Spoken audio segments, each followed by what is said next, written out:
দর্শক, স্বৈরাচারী শেখ হাসিনা দেশ ত্যাগের পর থেকে ডক্টর মোহাম্মদ ইউনূসকে নিয়ে একের পর এক ষড়যন্ত্র করে যাচ্ছে। বাংলাদেশে ক্ষমতা থাকাকালীন তিনি যেভাবে একের পর এক ইস্যু তৈরি করছিলেন, তেমনিভাবে ভারতে থেকেও একের পর এক ইস্যু তৈরি করছেন, যাতে তাকে নিয়ে আলোচনায় থাকে সবসময়।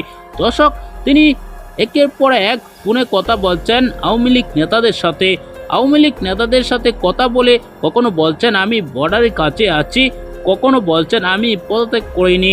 দর্শক, তার এই বক্তব্যের পর অনেকেই বলছেন শেখ হাসিনাকে তাহলে সজীব ওয়াজেদ জয়ের মতোই কিছুটা পাগল হয়ে গিয়েছেন।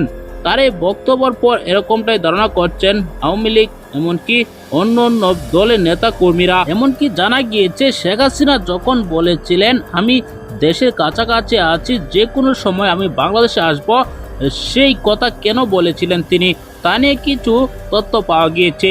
শেখ হাসিনা এ কথা তার নিজের ইচ্ছাতে বলেনি, কেননা ভারত সরকার তাকে বাংলাদেশে ফেরত পাঠাবে, সেজন্যই তিনি একথা বলেছেন যে কোনো সময় আমি দেশে ফিরে আসতে পারি। দর্শক, তার পাশাপাশি আজকে তিনি বলেছেন আমি পদত্যাগ করিনি। তিনি একথা কেন বলেছেন, এটি নিয়েও কিছু রহস্য বেরিয়ে এসেছে। তিনি একথা বলেছেন হয়তো যে কোনো একটি ষড়যন্ত্র চলছে রাষ্ট্রপতি মোহাম্মদ শাহাবুদ্দিন চুপ্পুর মাধ্যমে। রাষ্ট্রপতি মোহাম্মদ শাহাবুদ্দিন চুপ্পু তিনি আওয়ামী লীগের নিয়োগ দেওয়া, সেজন্য আওয়ামী লীগের হয়ে যে কোনো একটি চাল তিনি চালতে পারেন বলে ধারণা করছেন রাজনৈতিক বিশ্লেষকরা।